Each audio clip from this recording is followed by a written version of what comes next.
Hey everyone, it's your favorite producer. I'm producer Ron Phillips from the Daily MoJo. Brad and Beth are still out scouring the country for fun and exciting places to enjoy their vacation while I'm here hard at work pushing out fantastic content for your viewing pleasure. On today's episode of the Daily MoJo, we're going to replay our July 4th episode from the UFO Museum in Roswell, New Mexico for the International UFO Festival. In this episode, we have several fantastic interviews for you. Up first will be Keith Seland. His worldwide exploration and disclosure projects have led to the publication of research papers and 3 book titles branded in the Humaniverse Guide science education platform. Following Keith, our very own Phil Bell joins the show for a short visit. After that, we visit with Thomas Reed. Tom is known for making a form of UFO history. His family's September 1st, 1969 off-world incident became the first to be officially inducted into the United States as historically true by historians and the Office of the Governor of Massachusetts. And finally, we visit with geologist Frank Kimbler. His research has resulted in the discovery of numerous physical artifacts from the Roswell UFO debris field area, including metallic fragments, 1940s military metal buttons, a .50 caliber bullet, and compelling aerial photography evidence from 1954 showing how the ground has changed at the Roswell UFO site. This is a compelling episode that we felt needed to be seen again, so here it is today. More great interviews coming this week during our normal time slot. Thanks for watching and listening. Now, on with the show.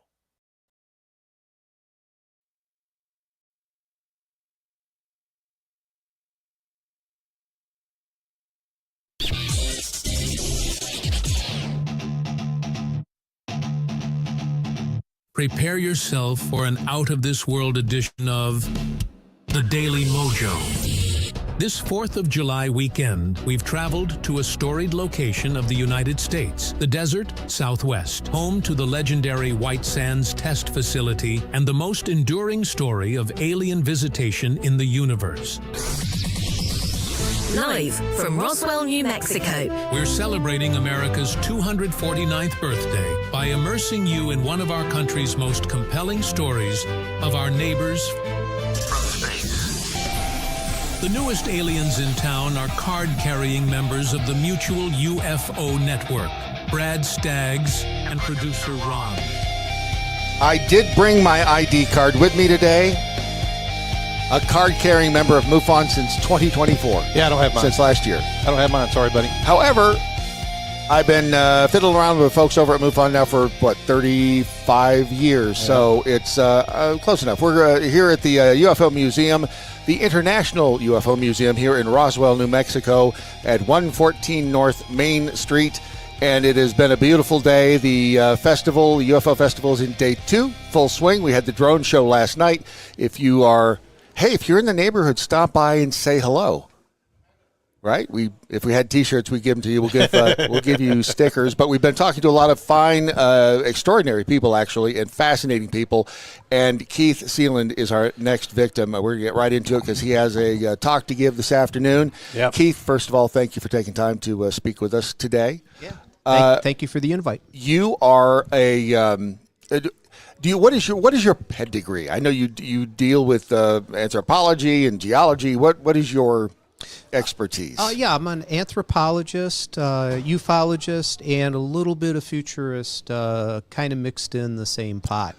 I study the people, mostly our ancestors, who produced and created all of the archaeology that all of the other scientists study in relation to helping us prepare for humans' futures, right, which will in a big way include relationships with ET.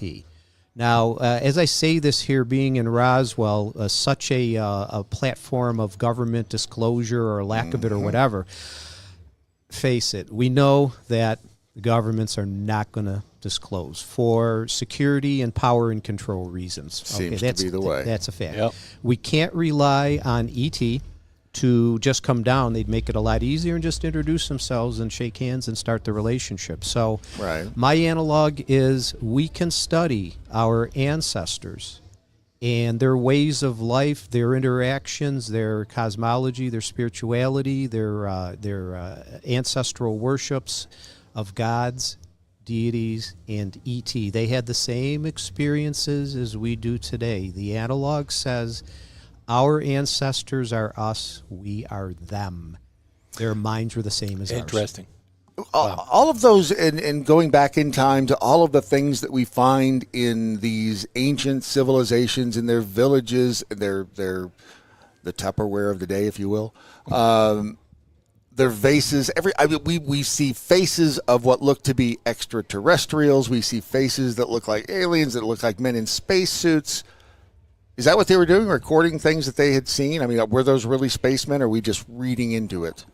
That's a neurological, psychological characteristic of human beings that today we not adopted, but was just evolved to us from them.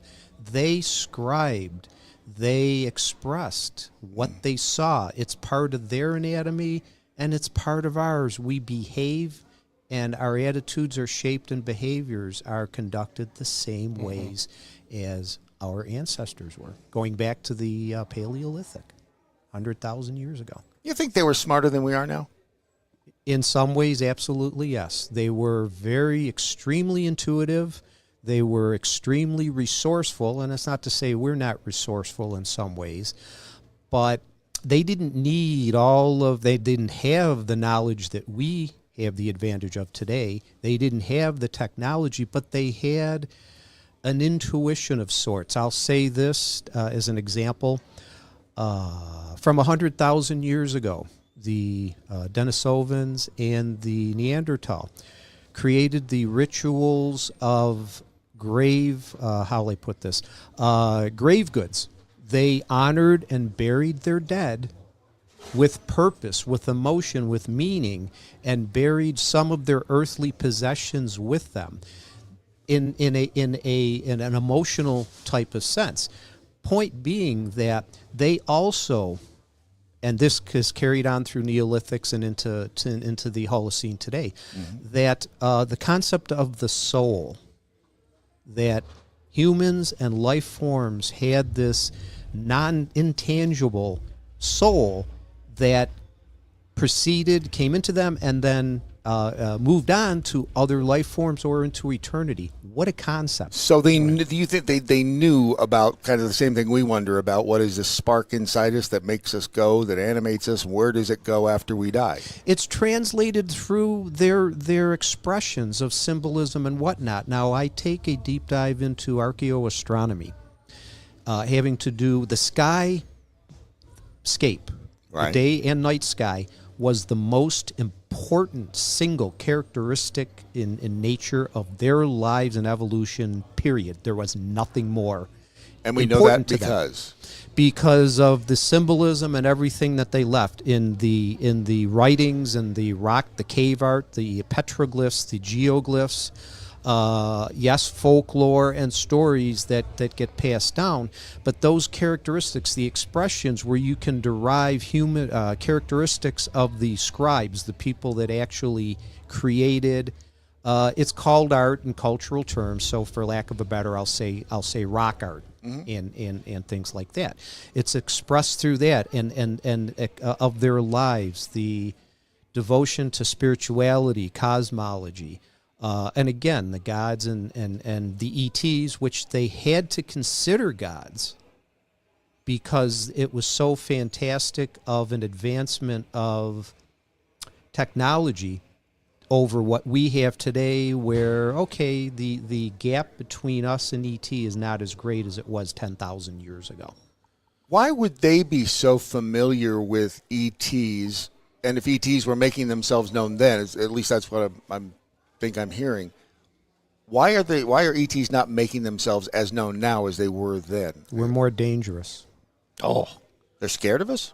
No, we're more dangerous. They're not scared of us, but we're more dangerous in that we seem to have evolved this mechanism, this psychology evolution of power and control to extremes, to the point where we just want to kill each other and sociopolitically kill, and I'm not going to get into politics or anything like that. This is all science and anthropology based. Right. But our ancestors back then, I mean, when you look upon it, say you're from the ET perspective, you look at a culture that was using not even bows and arrows, spear tips, trying to recover from a recent ice age where the climate warmed up enough to where they didn't have to think 24/7 now about gaining food and water.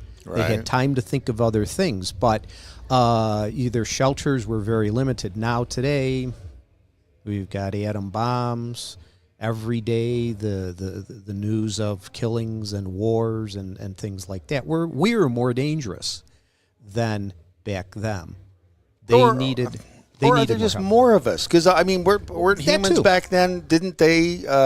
They tried to kill each other too, right? I mean, if Grog wanted Morph's cave woman, whatever, didn't they fight over things like that? Yeah, they did, but the hunter gatherers really didn't. It was only when the ending of the Ice Age and what's known as the agricultural revolution that I kind of reconsider that as a revolution of thought more than anything else. The agriculture was just not a tool, but a mechanism as a smaller part of our emergence as Homo sapiens squared, our reasoning, our thought development, the socialization. Now, again, people coming together, but now knowing that they didn't have to worry 24/7 about food. They knew animal migrations, and the climate became a lot more favorable for them to advance and be able to spend more time on other things such as building more elaborate structures, the socio-political relationships of leadership and power and control. So to get to your point about wars and violence and things like that. Yes, as a consequence of the population being an awful lot less than our 8 billion people today, there was a lot less but there was a lot more territory. There was a lot more land.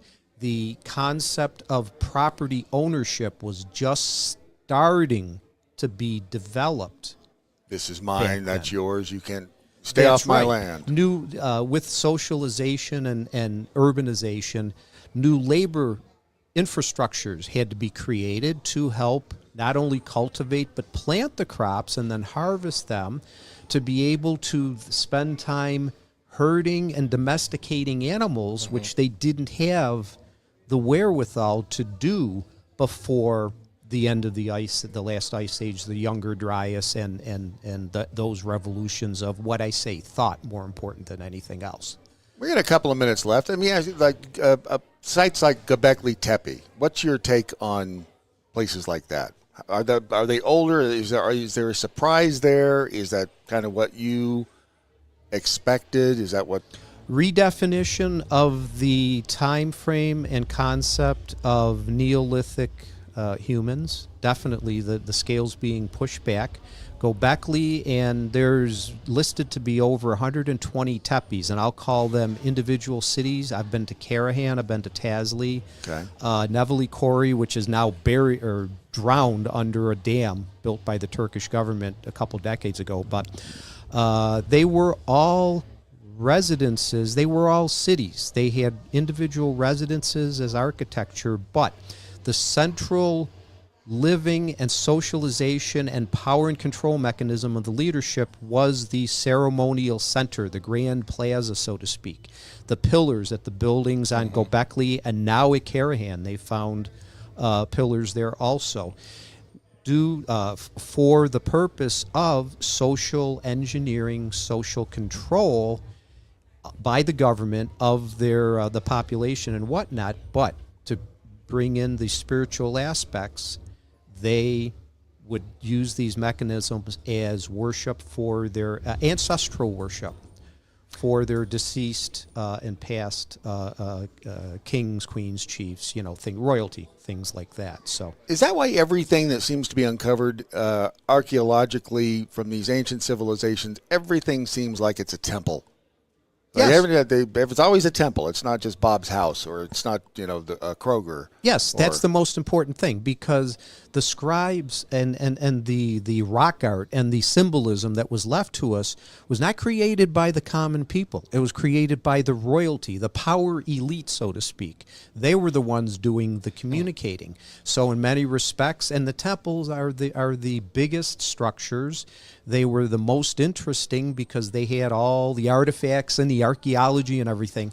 But again, where I come in is that I study the people. I don't necessarily, in addition to the artifacts, right, there's a big story to go with the people that actually created those things. So the tepes, all of them, Göbekli included, was not only a residence, and 90% of it still hasn't been excavated, but the temples, in relation to what I mentioned about the skyscape, the terrestrial scape, and Mother Earth, the axis mundi, so to speak, they had the resourcefulness and the intuition to connect all of those things as part of what I call a great chain of being, where human beings were involved as intelligent. Yeah. All right, we're out of time with you. Where can people find out more about you, what you do? Where do you want to send people? My brand name, The Humaniverse, or The Humaniverse Guide. The titles of all my books are Humaniverse Guide, etc. Facebook, social media. What's the new one? Blue Sky. Blue Sky is one, and then the website, thehumaniverse.org. Humaniverse.org. Keith Seland, thank you for your time and your insight and all of your hard work. Appreciate it. Thank you for stopping by. Okay, Brad. Thanks a lot, Ron. Thank you. Thanks very much. Sir. Enjoy the rest. All right. So I'll tell you, you can just set that down, and you are free as a bird. Fly away. Have a good talk, sir. Yeah. Time flies when you're having fun. I told you we make it easy. As for the rest of you, if you want to get in on the conversation here, use the hashtag What I Learned Today over on the social medias, and you can join the conversation. We're having some trouble getting our Rick Stevenson replied to the tweet I just put out there. Is that pickle juice? It is pickle soda. It's pickle soda is what it's. And here I just put out a tweet. Oh, it finally went. It finally went. I was sitting here, 40 seconds of tweet to go out, and it took like 30 minutes. I have no idea what is going on with jacked the up phone. Well, it's not the phone. Android? I'm just asking. I'm telling you what it is it's the there are a bazillion people here in Roswell, and we've overwhelmed the entire cell system. There are in this town. ton of people in this museum. Yeah, it's wow. And we're here in Roswell, New Mexico, Yep. because they're holding the primary location of UFO Festival this year. UFO Fest is here at the International UFO Museum. Yeah, we're going to have some footage of the museum later on in the show. So because the convention center here in Roswell back in October, November was flooded out. They had huge, like 500-year floods here in Roswell, and it did a lot of damage. I mean, it was really heartbreaking to see what happened here. And they're right through the middle of town, this flood. There's a little creek here that just, it was a big creek at the time. It was a big creek. Yeah. And So they've got stuff boarded up. It ruined the roads. Yep. It messed it all up. Really bad. So anyway, Just a Dude in Babbitt says, I'm a fan of the show later in the day. Not sure if it's just me, though. Yeah, we're not on at the usual time, because usually it's 7 to 9 a.m. in the Central Time Zone, which would be 8 to 10 a.m. in the Eastern Time and Zone. 6 a.m. here, and they're not open. Nope. So we couldn't. We aren't either. We couldn't get in. So we figured 3 o'clock in the afternoon would be good for yesterday and today. And then tomorrow morning, we're going to change it up a little bit and be from 10 a.m. to probably noon. Mountain time. Right, Mountain Time. 10 to noon Mountain Time. That is noon to 2 Eastern. Or 9 to 11 on Pacific. Yeah. Or 11 to 1 Central Time. See, there you go. I got it. It doesn't matter where you are. Yeah. It's all the same. Yeah. And I think Jeffy will even stop by, since we're not doing Saturday Morning Live officially. And it's kind of it's a holiday weekend. It is a holiday weekend. The 249th birthday of the United States of America, which is pretty incredible. She looks really good for 249 years old. She's creeping up on 250. It's going to be a big year. It is. Big year. We have somebody special coming in pretty soon. Who? I'm not going to say. I don't want. Do I know who it is? I don't want your little thing going on. That little thing you do where you say their name and they never show up. Oh, okay. The fecal touch. Yeah, don't do that. Yeah. Don't catch that. No, from it's somebody special. Everybody likes him. Oh, yeah. Well, wait at that. Yeah, well, yeah, we'll see if that happens. I don't know. He did respond to me and said thank you for sending it. So he did So get we'll it. see. Yeah. Okay. It'll be exciting to find out if that happens. Again, you can tag us in your post at Real Brad Staggs, at Real Ron Phillips, the hashtag What I Learned Today. And at some point, as Ron said, we've got the Bethany Knott walking through the museum. This is really a cool museum with the full-size UFO flying saucer in the middle of it, which was made for a TV show. Yeah. Oh, yeah. And I don't remember which one it was. But there's a well, I don't know if it's a controversy, but some people wonder if they really do see the aliens move. Yeah, that's the thing. I think. Or is it just your imagination? No, I think I saw them. You think you saw them. Yeah. But did they move? Yeah, I don't know what okay. See, there we go. So we're gonna see a little bit of this as she walks around. I don't know why we're losing the signal, but because we're overwhelming. Yeah, we're overwhelming the entire system.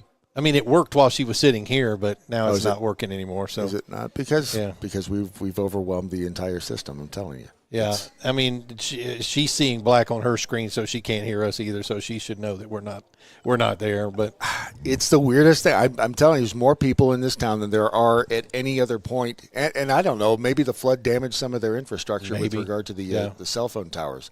Beats me.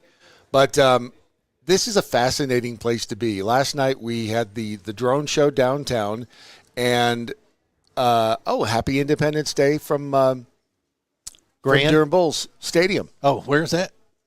Saber-tooth Tigers. Tiger. Is that Mama? That's Mama. And Jonathan Washington knows today's show a 2 or 3 drink minimum. Hashtag, that's what I'm talking about. Don't probe me, bro. Don't probe me, bro. Too late. That's extra. Too late, he says. Oh, and the transparent aluminum can. Yeah. That is the freakiest thing. Right here. Transparent aluminum. It looks like plastic, but it's not. It's transparent aluminum. I didn't think I'd ever live to see it, but and remember, Scotty traded that for some plexi. Well, he traded it for the big plexi sheets in Star Trek for the voyage home so they could put the whales, Captain. We got whales here. The whales. People? Humpback people? Whales, Scotty. Whales. Yeah. And we have recorded an interview with a man who, to say that he is a smart dude is an understatement. Yeah. Well, he's a former broadcaster. And he started off his career in radio. But he is as a doctor. He's what was he a doctor of? I mean, he's a PhD in what did he say? He said I got a PhD media from Indiana University Media School, an MS in finance from Purdue, a BS in marketing from Indiana, I think, University. He also completed postgraduate work in Mongolian studies while on the faculty of Indiana University.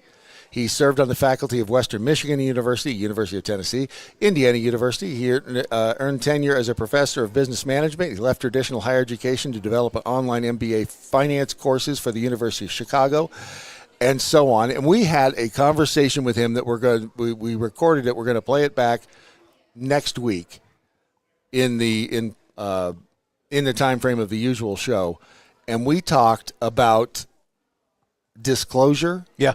Government disclosure of UFOs and whether or not we even need it. This guy is so wicked smart. Dr. Joseph Buchman. Buchman. You got to say it right. Yeah. Buchman.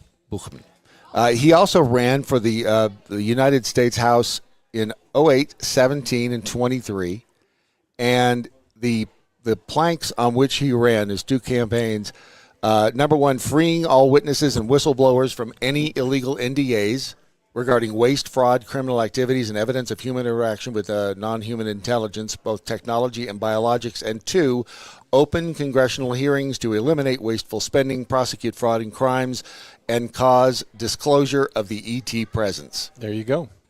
He fully believes they're around, but see, the part that gets it for me is that he doesn't. He also believes that we went to the moon the first time around, and I think that's where he and I, our belief systems went opposite ways. He said that they were there the first time. I'm not so sure. However, he did say he thought the moon could be hollow. He did, because he was talking about the Apollo 11 piece that landed on the moon and it rained for days.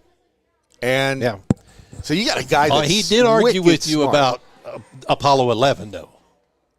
Yeah, whether or not we actually did get there yeah. first. And I don't necessarily think we did, but yeah, who knows? He's smarter than I am. But when that comes up next week, make sure that you make time for it, because it is phenomenal, that conversation with Dr. Joe Buchman.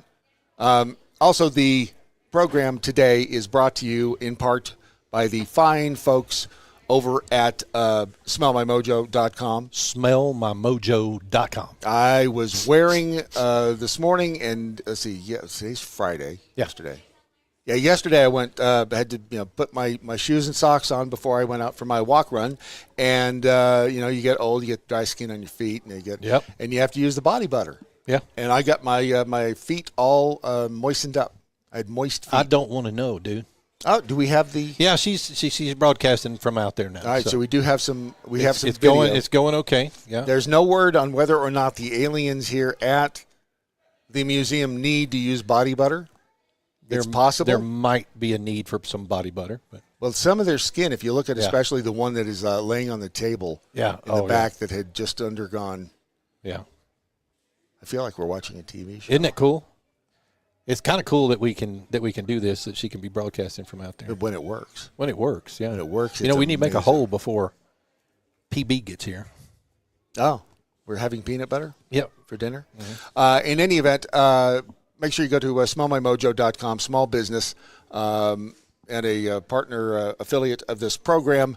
And when you use the promo code Daily MoJo at smellmymojo.com, you will get 15% off the goodies of your choice. Keep your skin soft, your feet soft. Keep your weenus in shape. Oh, my gosh. Ron did it. Don't be embarrassed about having a soft, supple weenus. I did wipe it on my weenus. Just keep it soft and supple. Smellmymojo.com. The Daily Mojo. Live from Roswell, New Mexico. We are indeed in Roswell, New Mexico for the 47 to 27, 80th. 78th. 78th, yep. Anniversary of the Roswell crash and recovery efforts of 1947. It was July 4th weekend in 1947. If you've not read the book Witness to Roswell, it is, if you're at all interested in the Roswell events, I highly recommend that, or get the audiobook, because part of the story is the way that these people were treated here in Roswell, the fact that they were treated like crap. I was thinking about it this morning, that this may have been the place, this may have been ground zero for mistrust or distrust in the U.S. government. Because prior to then, up into World War II, people were patriotic. They loved their country, unquestionable. Go and do what you can for Uncle Sam. But you started to see cracks in the veneer, I think. Yeah. Now, people who say if you don't know history, unless you know history, you won't. If you do know your history, you won't trust government. That's what I meant to say. But primarily, when you think about, that's the day the Earth stood still, isn't it? I think so. Where is that? I didn't even see that. It's in the back, back near where we were talking to Frank this morning. Directly across from the what you call it? The body recovery. The body, yeah. The alien body recovery. Yeah, that. Which may or may not be at Wright-Patterson Air Force Base. Correct. Yeah. Just saying. But this may be ground zero for the beginnings of the deep fissure in the relationship between we the people and the federal government, the military, because this is really this was a very humble town. It was a military town. They had the Air Force base. These people, farmers, middle class workers, blue collar, and after the events of 1947, no matter what you think Roswell was, Yeah. I mean, if you think it was a weather balloon, fine. I mean, I can't disprove. I don't think it They've was a been weather trying to balloon. disprove for 78 years. Right. Yeah. It's certainly, if you find out everything you can about Roswell, it certainly doesn't seem like it would be a weather balloon. It doesn't even seem like it would be Project Mogul, which was intelligence gathering using weather balloons. Yeah. And even when the Air Force in 1994 released their final definitive report on Roswell, saying that, well, what people actually saw wasn't really alien bodies. It was dummies, test dummies, which you can see here at the UFO Museum in Roswell. The test dummies attached to parachutes and balloons to test what kind of damage would happen to the human body. Basically telling the public, you didn't see what you think you saw. Yeah. Absolutely, which is, again, we know they do that now. You can't trust your own eyes. I mean, we were talking to Frank Kimbler, I think is his name, this morning, and this guy has been out to the crash site numerous times. And has stuff. And has material. Pieces and parts. Dug up from the crash site. That have been analyzed. To not be of the laboratories earthly. will not say that it's ET. They won't say it's alien, but they will say, well, you can't make this on Earth. Yeah. I mean, it's kind of a fine line between is it some alien out there making it, or is it an alloy that we just haven't discovered? Yeah. And that's always possible, because I don't know. I have no idea, and I wasn't there when this thing crashed, so I don't know what it was. Were there bodies? Possibly. We're told by people like David Grush that we had possession of non-biologics or non-human biologics. Yeah. Which, again, could be a banana. But given everything we know about the government and the fact that they don't like to tell us the truth about just about anything leads me to believe that, in fact, it could be little gray men. And, again, when the government was threatening the folks around here with everything from death to harm to their family, why would you do that over a weather balloon? Right. Doesn't make any damn sense. What got loud? What did get loud? I don't know. Oh, I think it's probably that one of those R2 robots out there. Oh, that's the other thing. When you yeah, there he is. Which that's not R2. No, that's not. I don't remember. There's an R2D2 running around here, and there's another. What is the other? Come on. That's one of the prequels, right? I'm not a Star Wars guy. Not BB-8. No, BB-8 was the little bowling ball looking dude. The Sputnik looking one. What was the R2D2 predecessor? This is R1D1, I think. The first one. What was it? It was silent running drones. It doesn't say R2D2. No. I'm telling you. R1D1. Is it an R4 unit? Okay, what is that one? That's just a Droid Depot Red Unit Astromech R2R5 Disney? It's R2R5. Yeah, because the guy's shirt says R2 builders or something like that. So it's an R2R5. Okay, all righty then.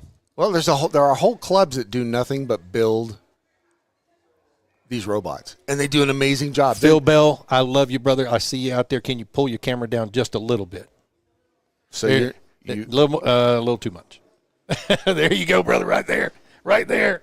So we have him. We have got the man, him. the Phil legend. Bell. We would play your walk-on music, but we don't have it. We don't have it. So sorry about that. But Phil, how are you? Well, I'm alive, which is good considering the way the last few days have gone. But I'll take it.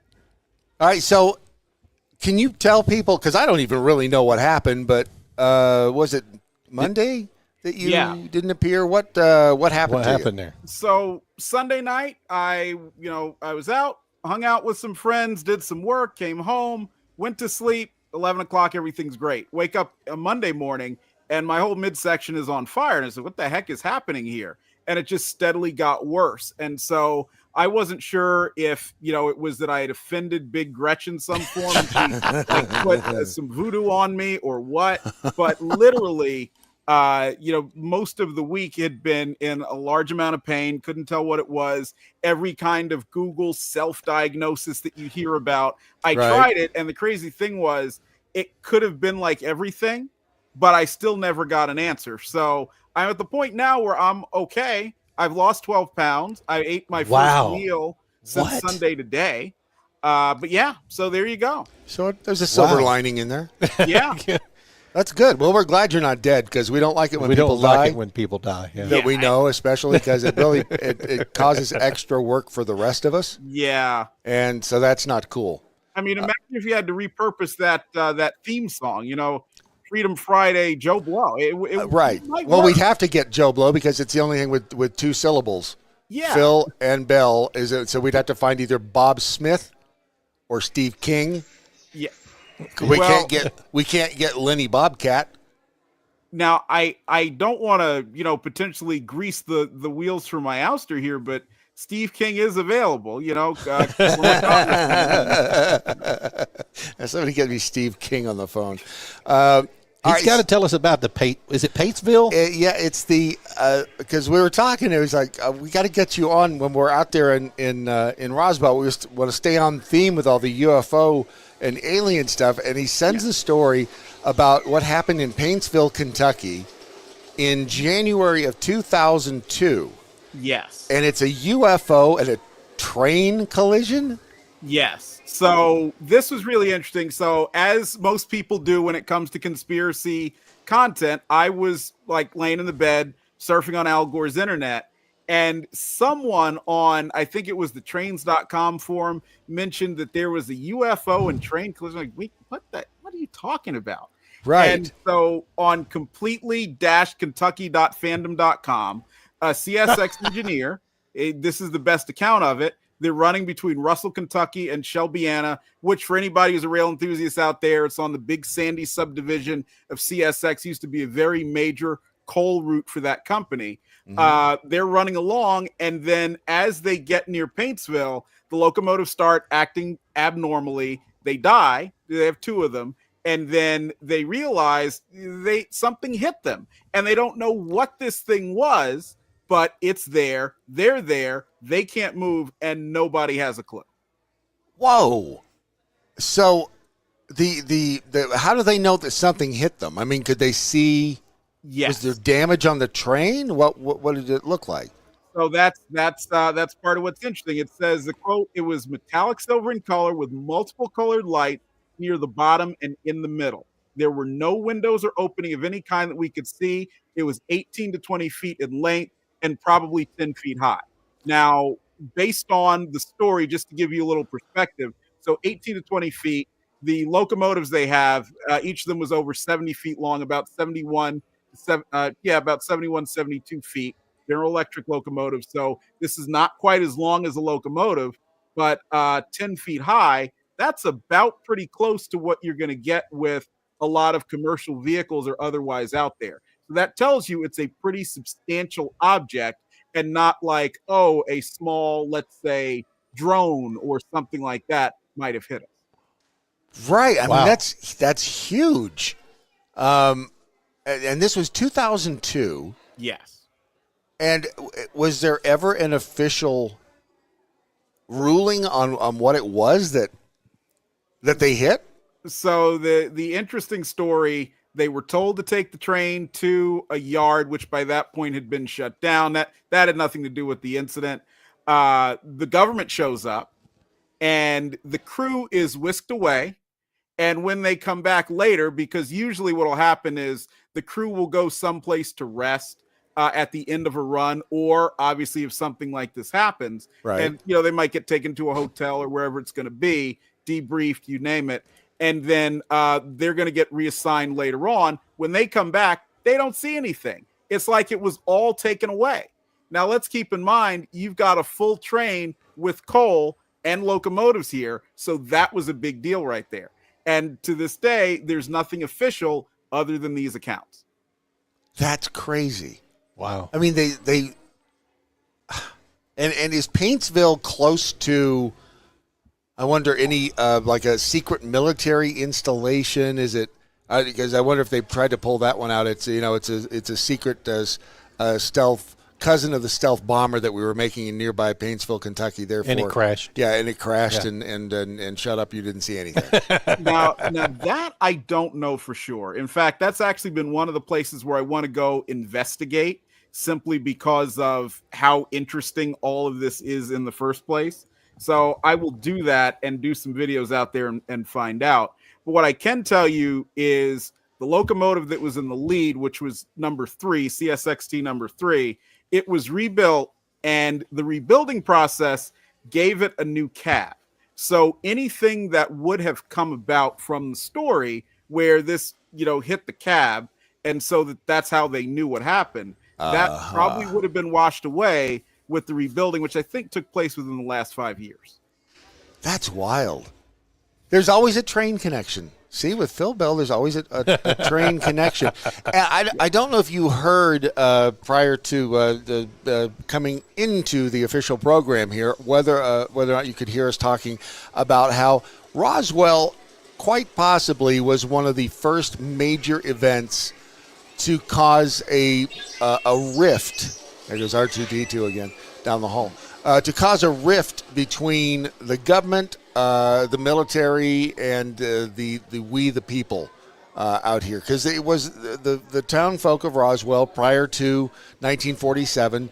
It was a patriotic town, a military town. It was all everything was hunky dory. Everybody got along, but it was after the crash and the follow up and the cover up afterward that people of the town started really distrusting government, started distrusting the military. It really caused a rift in their relationship. Yeah. And do you have any thoughts on that? I mean, the fact that this could have been one of the genesis points. Oh, I agree completely, because you've got to think about, as we were in the 30s, the 40s, the 1950s, you think about everything that took place with respect to World War I, World War II. You had two very large mobilizations where we weren't just talking about getting soldiers moving. We were talking about drafting almost everybody in some form into the war effort. And unlike with Desert Storm, Enduring Freedom, unlike that, where it was like, go shopping. That's your contribution. You had that. So I think in this era where you had a much, much closer relationship and a belief that the people who are in the government are here to work for me and serve me, and I can trust them, that this is why you would have that kind of fracturing. So I think a little bit of a genesis of our current state could have happened in Roswell. Isn't that wild I mean, you wouldn't necessarily think that something like this, especially going back that far, would have had such a profound effect. But it's weird how all things, for whatever reason, seem to cross paths like this. And then, of course, the train connection. Well, and you know what else I'll say, too? Keep in mind, I don't think by that point many Americans fully understood the sort of intelligence operations and whatnot that could be conducted by government. Now we do. We're used to reading, whether it is watching movies, reading stories, hearing anecdotes about what the CIA and so forth might do. But when you're talking about this Office of Special Services and everything that was around at the time, and it was supposedly very small and out of the way, then who would be these people in suits that would show up and say, Yeah. And that was just it. And here in Roswell, they called in one of the guys from basically out of town to go around and essentially threaten the townsfolk with with death or fates worse than death, which was, I mean, again, it was just heinous. I can't emphasize how much. Did you say you've read Witness to Roswell, Phil? No, I have not. But hearing about yesterday, it's the first time I heard about it, and I'm actually putting it on my reading list. You will be amazed at The information. the information and the parallels of just the way the same kind of tactics that they've used forever, apparently, on trying to keep people quiet about you name it that the powers that be don't want you to talk about. Right. They use the same tactics every time. It's out of the same old playbook. All right, what are you doing for the 4th of July tonight? You got a big drone train show going to? I wish. So I had this big party planned. We're going to have a bunch of people that I didn't even know come over. But then when I got sick earlier this week, I said, we're going to postpone that to Labor Day. But I think that's going to be good because liberals love Labor Day. So we'll be trolling them on Labor Day. But I have a few friends coming over. They're actually just going to do a little bit of grilling right outside the what do we call this? The Mid-Atlantic Daily MoJo DC studio. Yeah. So right outside. Yeah, exactly. The back of the house here. And it's going to be a good time. Excellent. Take lots of pictures or it didn't happen. Please. And don't forget, you can always find Phil over at the All Things Trains USA YouTube channel and the All American Talk Show. All American Talk Show. YouTube channel as well. All right, Phil, get out there. Don't die, please. Above all things else, don't die. Don't worry. I will be here to troll liberals till I'm 120 years old. That is promise. Bye, Phil. See you, buddy. You got it. Phil Bell, ladies and gentlemen. Time for a hole. Let's make a hole. Moss. Live from Roswell, New Mexico, the UFO capital of the world. The Daily MoJo.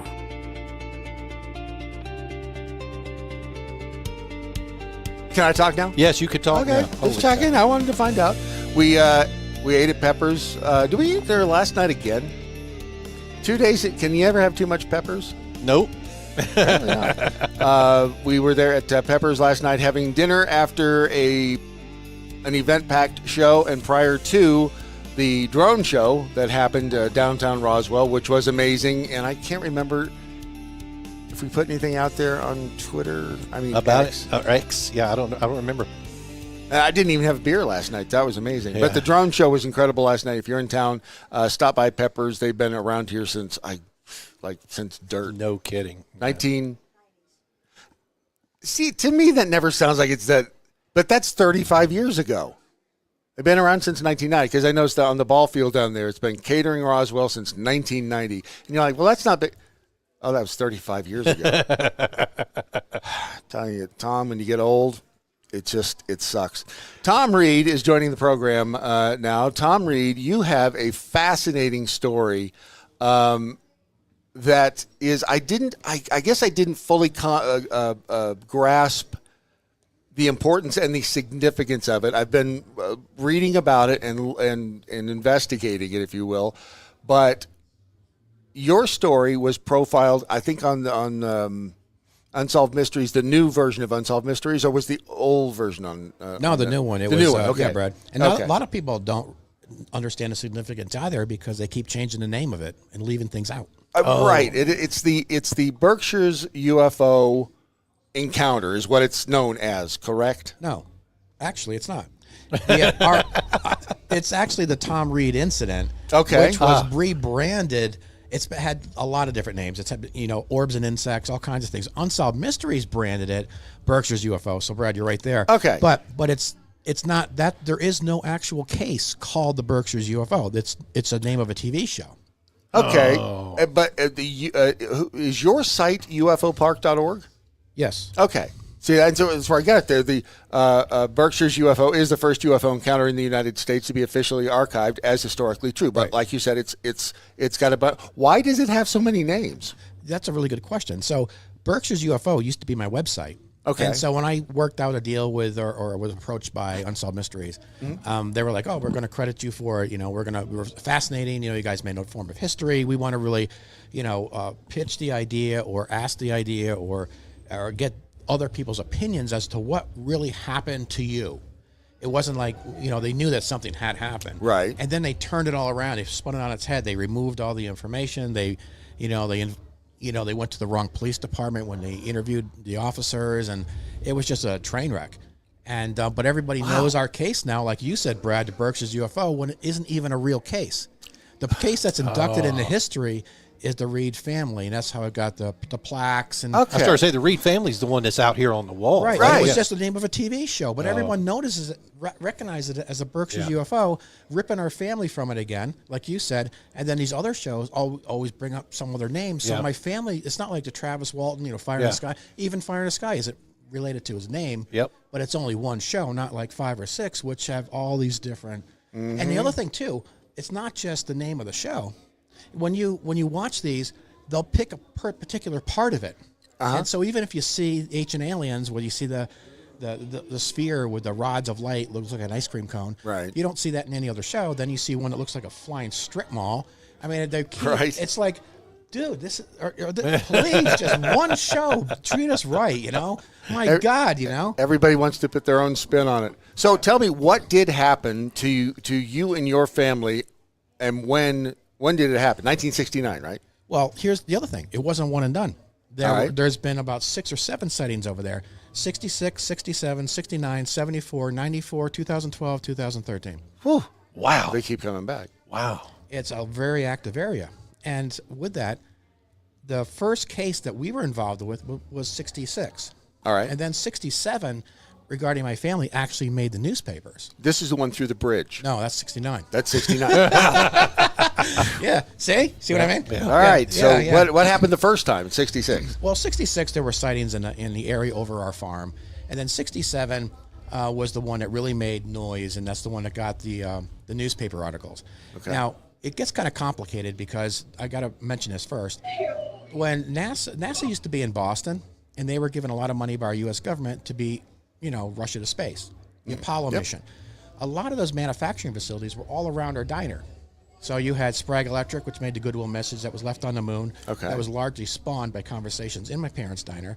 Okay. And then you had GE, Command Aerospace, or KMD, Pratt & Whitney, and others all around the area. So when NASA was in Boston, they wanted to keep an eye on the people that were doing the work or manufacturing these things. Okay. And so they funneled that money into the Berkshires right around my parents' diner. All right. And so there was a racetrack down the road, was the second largest horse track to Saratoga, which was the only entertainment, really. And then, of course, there was no FM stations. Our town didn't even have a middle school. That's how small it was. It has 3,000 people today and had 3,000 people then, give or take. But aren't small towns great, though? No, not this one. So, yeah, very, very tough town. Anyway, yeah, it was a nightmare. I had to learn to fight and box and all this kind of stuff and run. I had to learn how to run. So It made you a survivor. It did, man. My whole family were like, what the hell? Anyway, so where I'm going with this is that in 67, when we had this other incident that involved our family, it's in the newspapers. I can show you clippings later where they followed the UFO down there. You may have seen it already. I don't know. I've seen different stories, different this images. is the actual article. Okay, I don't think I've seen It's that. on my website. Okay. Anyway, that was our family, and the Zucco family, who is also noted in that article. Peter Zucco was one of my best friends. So that was about our diner and the people that hung out there. So with that, because those who were moved into the area from like Albany, Hartford, Worcester, whatever, New York City, to work at these locations, they were a fish out of water too, because there's nothing for them to do. So my mother used to keep the diner open late for them, pump about $8 or $10 into the jukebox, Right. because there was no other place to listen to music except the bowling alley. And they weren't really bowlers, right? They had degrees and everything. Right. So they hung out in our diner, went to the horse track. Afterwards, ate. My mom would lock the door and let them have the restaurant until 11 o'clock at night or whatever, because she was making money moving food. Sure. And they had a place to talk now where they didn't have to worry about getting fired because it was a secret space program. They couldn't Okay. talk to these people at the supermarket. Sure. So that our diner became the hub for conversation. And so the sighting that we were involved with in 67 was what spawned interest with them about the UFO actual, because they were also open-minded to it.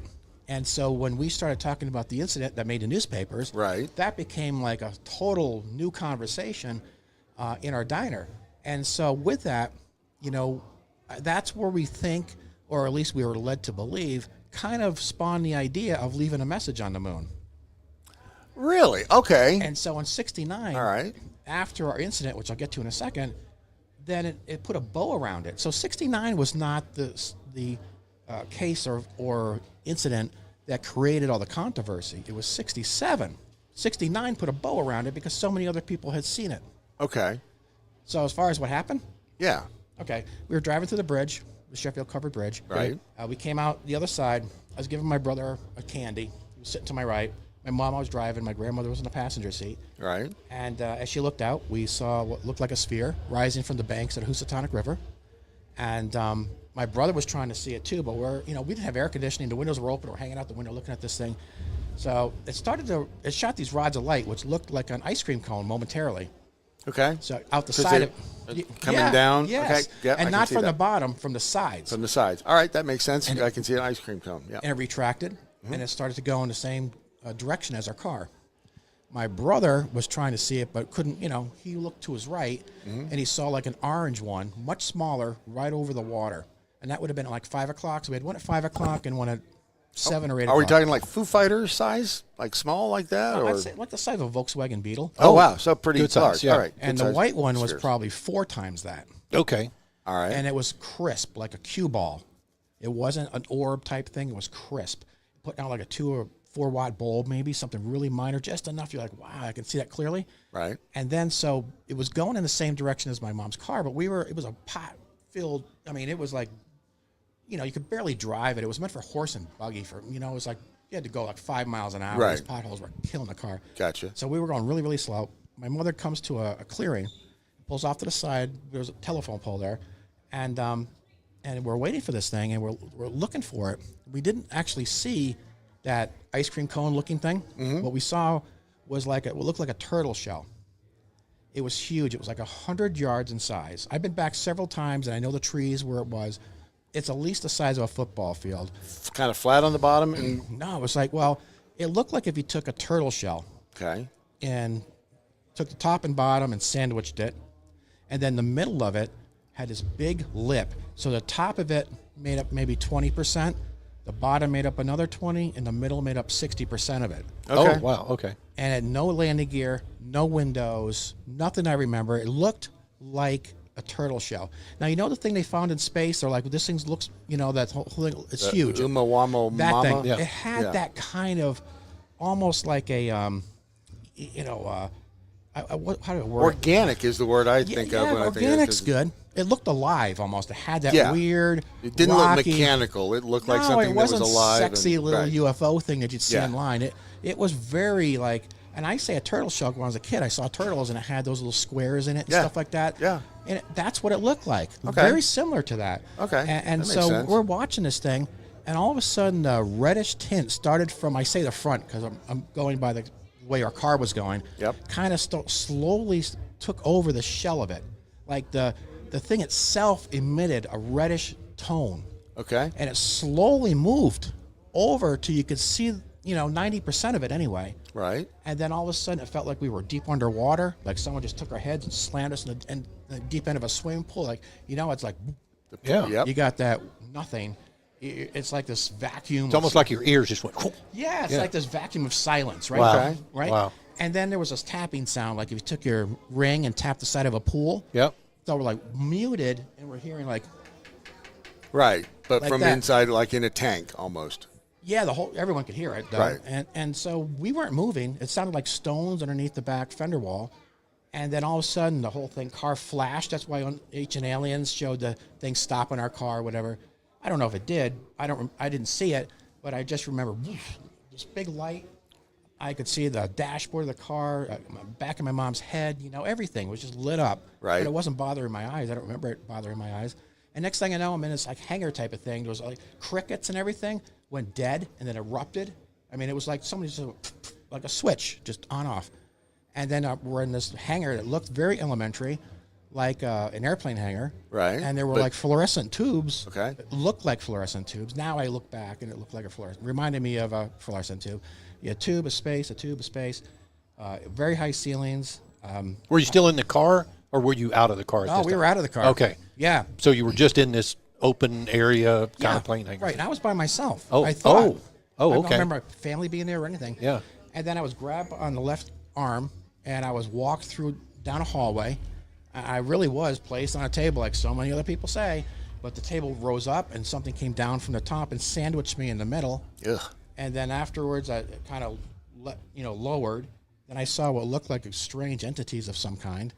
And I remember jumping off this table and running to the right of this wall that bowed inward like a coffee can or something. Okay. But it was like glass block.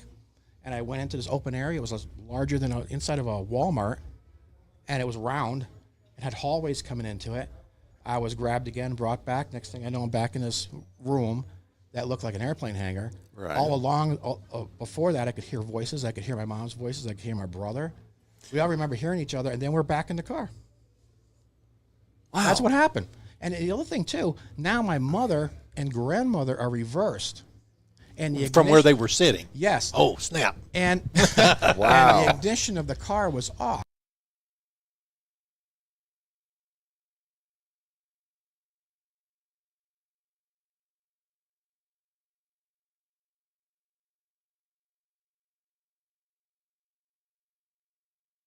That would be manual. That'd take, That's true. You're right. And then my mother were reversed.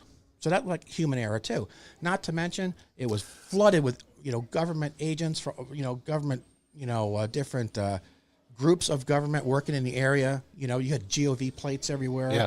Like when you found yourself back in the car, you were surrounded by all these other people? No, Oh, that was later? I wasn't surrounded by people in the car at all. Oh, I thought you meant you had all these groups. I thought you just said you had. Oh no, the manufacturing facilities. Oh, government. Okay. I'm sorry, it was my mistake. Yeah. I was good. No, I'll say what they do. They start beating in your car windows. Yeah, they were all pissed off. No, I'm just what I'm saying is the area had so many government facilities and government plates that you can't rule out the fact that they're the ones that took us from the vehicle. Yeah. However, I did see something off-world. I did see an entity. We did see 2 spheres and a craft.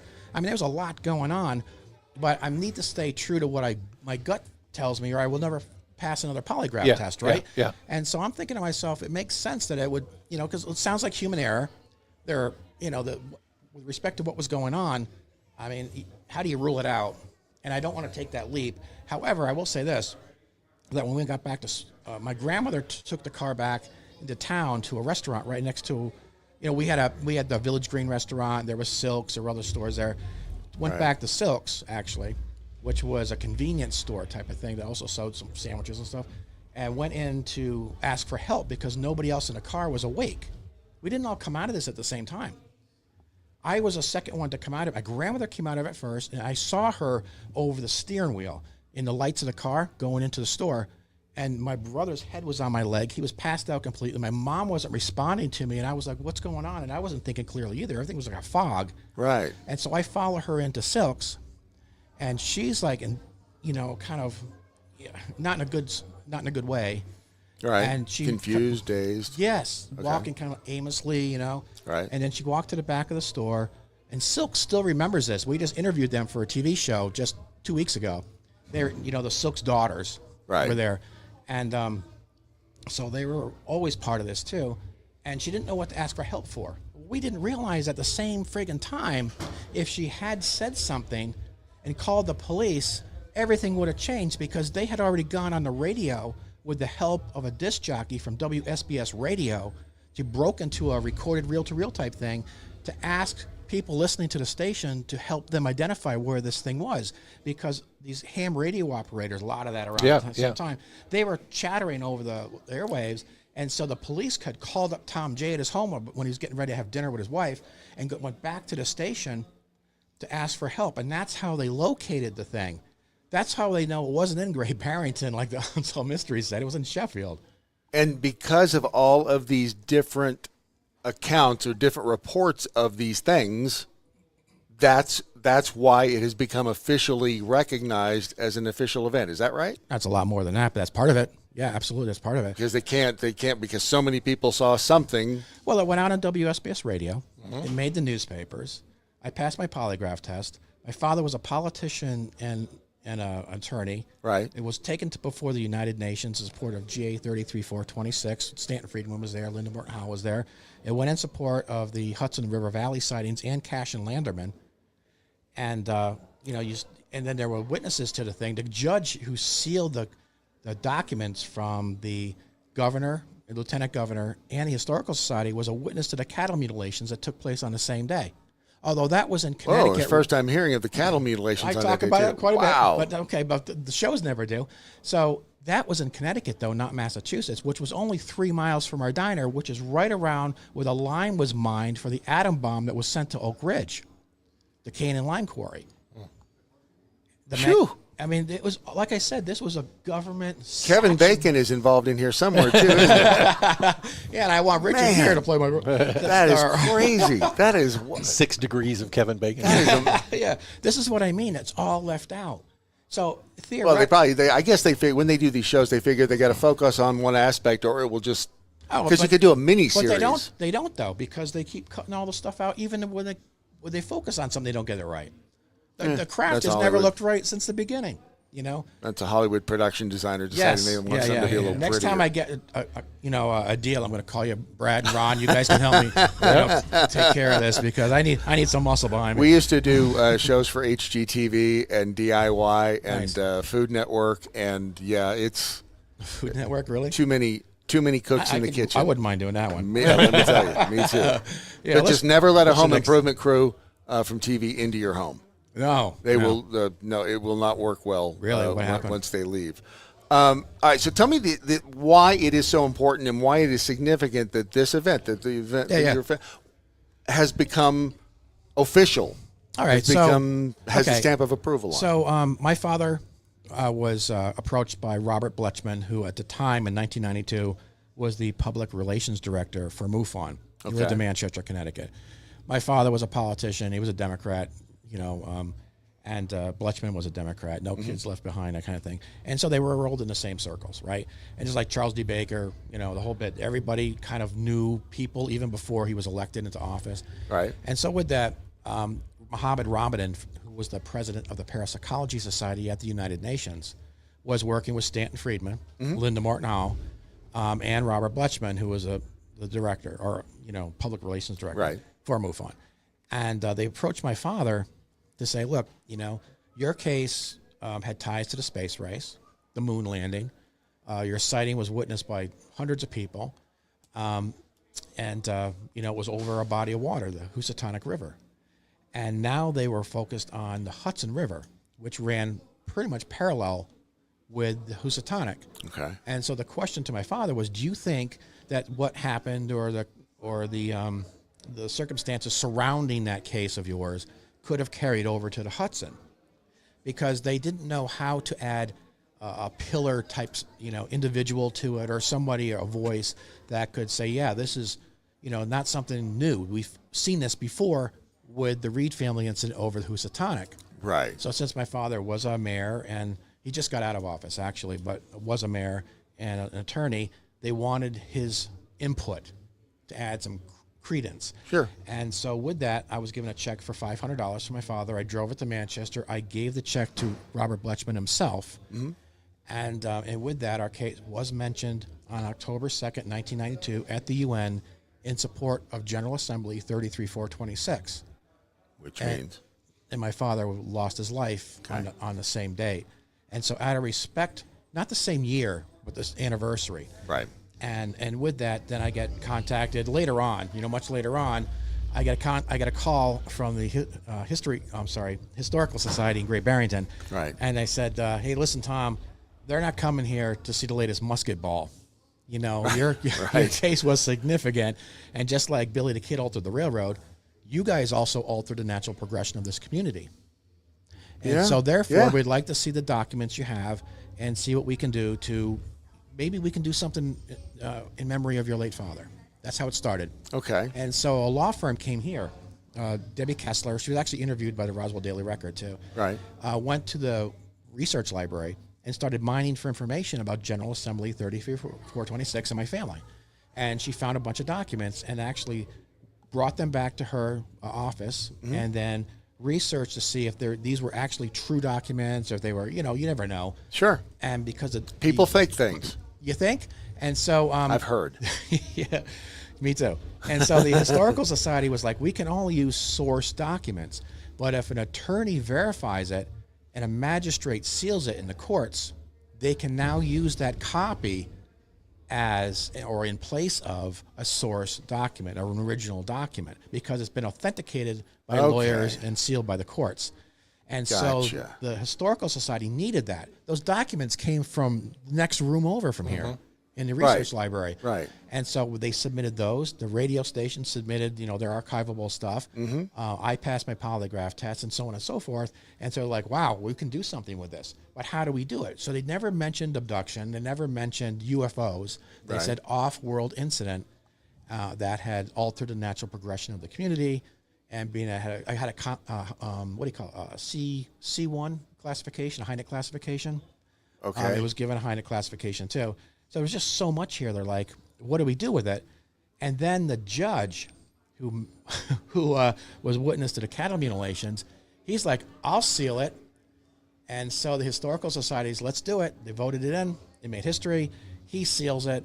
Then he drives to Boston to meet with Charles D. Baker and seals the citation from him. And there you go. Then I'm on the front page of the Boston Globe and I hope my father's proud of me. I'm sure he is. That's a hell of a story. I get so many things rolling here in my head. The only thing I can think about right now is, what do you think the cattle mutilations are? I really don't know. Because I've got one every time I hear about the cattle. We had some down in Texas. Yeah, I don't know. That's the weirdest thing because they said a lot. Remember Linda Morton Howe when she was in Colorado investigating all this for the news stations and so on, bona fide news stations. A lot of what she said was carried over. I mean, there was no blood. This is what they say. Here's the weird thing about this. I shouldn't say weird. This is what I think really tells. What I saw, I sketched as a child, is long before communion. Whitney Striever's. And it looks fairly similar. Now, the body, it looks scarier, but I was also a child. With the big eyes. I was also a child and probably more scared. But my mother saw it, my brother saw it, my grandmother, myself, and so did a few other people. However, it is similar to a gray looking the head with the eyes. And that was what, 69? I mean, Striever's communion came out in what, 80s? Yeah. Or mid-80s? 20 years almost or so before communion ever came out. And I look at, the eyes are a little bit different, but it's so close. It's still there, yeah. So, 87, yeah. So you're looking at, 18 years before that image ever came out. You think they're connected? They could be. If you look at all of these could be connected when you can come right down to it. There's something going on. I don't know what it is. Absolutely there is. But there's something going on. And that area where I'm talking about, the UFO park now in Sheffield, Mass. There's sightings all the time. People are taking pictures. I've got photos I could show you of spheres in broad daylight over corn that grows 17 feet high now. Much like the effects of on cornfields after circles. And there were crop circles there too. If you look it up, crop circles, Sheffield, Mass. So it's like everything happened there. It's kind of like a skinwalker. It really is. It's like a Massachusetts skinwalker. That is amazing. And I have all this. I could show it to you. I got my laptop back at the hotel. If you're going to be here tomorrow, I'll show them to you. We will be here tomorrow. Actually, if you go to my website, I think I posted some of that stuff. Yeah, we will take a look at that. Which website are you talking about? Is that Tom Reed Official? UFOpark.org. Yes. Okay. Thanks, Brad. UFOpark.org. Yeah. Got it. I've got that. Or Berkshire'sUFO.com, which is when they said to me, oh, we're going to name it after you. Well, I was expecting my name to be associated to it, Yeah. So I think they wanted to open it up by having something that was grander, right? A county, if you will. But, again, it's Hollywood. Yeah. You never can tell. Thank you, Tom, for telling us your story. And should we send people over to UFOpark.org? Yeah, please do. Absolutely. And Ron, nice talking with you nice as well. talking to you, sir. Thank you guys so much for having Absolutely. me. Appreciate the It's an time. honor to be here. It is. The stories are just, they're mind blowing. In my brain, I have a. Yeah. It's a small sieve when things go in, so it fills up, and I have to filter all the information, and so it takes me a while. Yeah, so you're right back to let it. It's a funnel. It really is, and I sit here and I just kind of absorb it, and You get headaches. it's been I have some aspirin on my desk. No, over there. because we'll be thinking about it all the way home. exactly. Yeah. Tom, thank you. Thank you, Tom. Appreciate it, brother. Appreciate it, brother. Thank you, sir. You betcha. Good night, Nice Ron. to meet you, sir. Likewise. Thank you so Again, much. more of the amazing stories here at the UFO Festival in Roswell, New Mexico. We are at the UFO Museum in Roswell, and it's hard to really put into words how amazing some of these things are. Yeah. And I'm looking up because I want to get Frank's. Yeah, we'll get Frank Kimbler, but we got to make another hole. Oh, we do? Yeah. So soon? Yeah. So few holes, so little time. Well, then we'll do all of that after this. The Daily Mojo. Live from Roswell, New Mexico.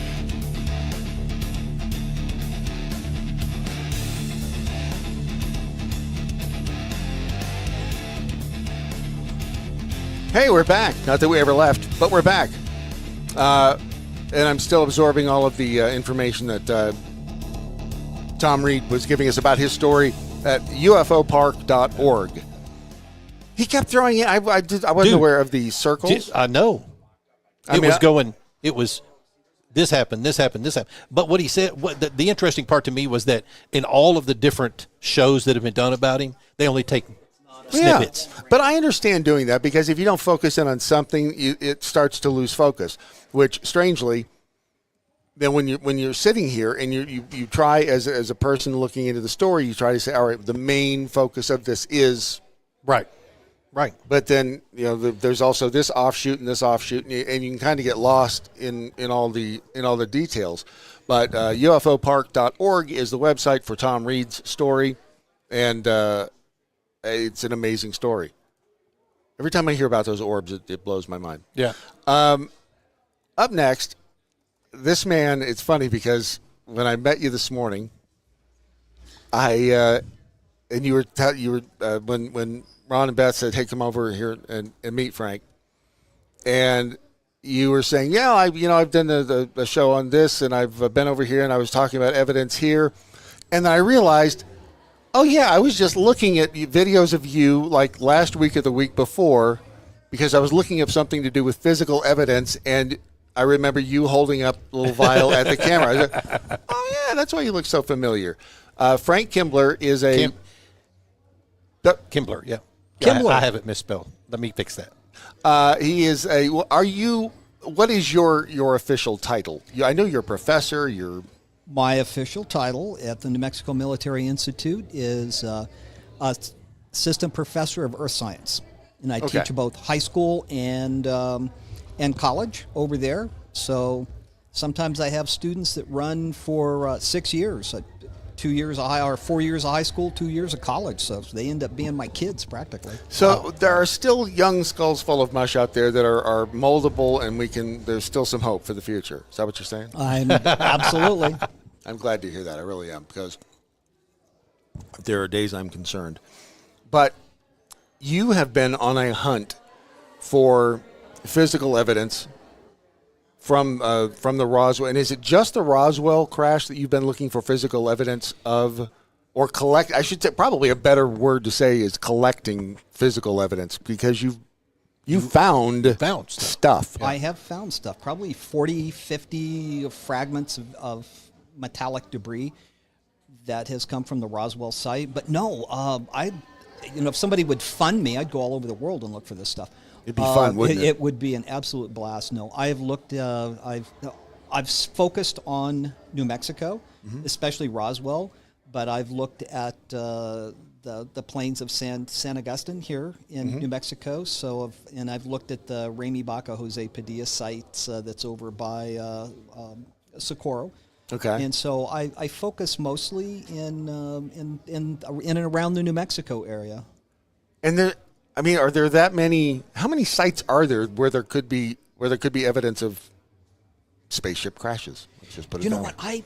I was talking to somebody that writes a lot of books on the subject of UFO, and I asked that person, I said, hey, how many legitimate UFO landing sites are there in the world that are similar to Roswell?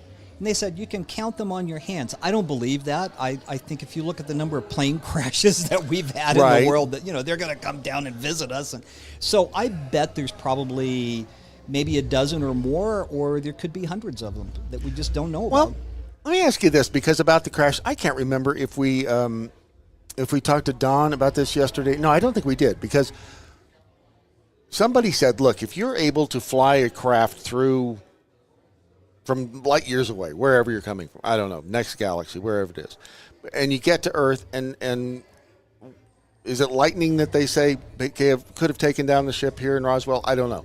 What is it? I mean, you've got this technology, but something as simple as lightning is able to knock you out of the sky, or what's your take on that? Do you ever really know what you're going to run into if you're in a plane? I mean, you hit turbulence; they come out of nowhere.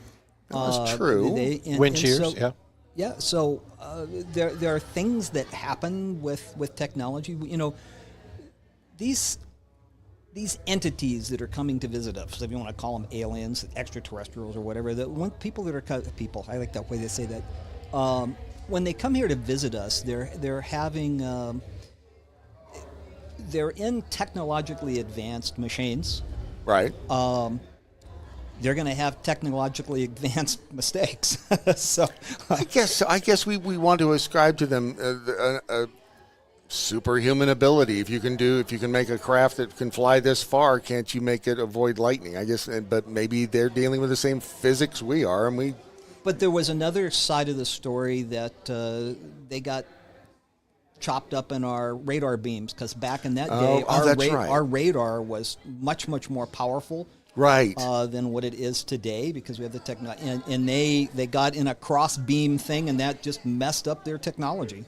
You've explained that on a show, haven't you, before? I've mentioned that once or twice, because I'm a very open-minded scientist, and I look at all avenues and all ideas that pop up. Well, as soon as you said that about the radar, I remember, and I thought, wow, the guy explaining that looked a lot like you on something I looked at. It was probably me. It was probably you.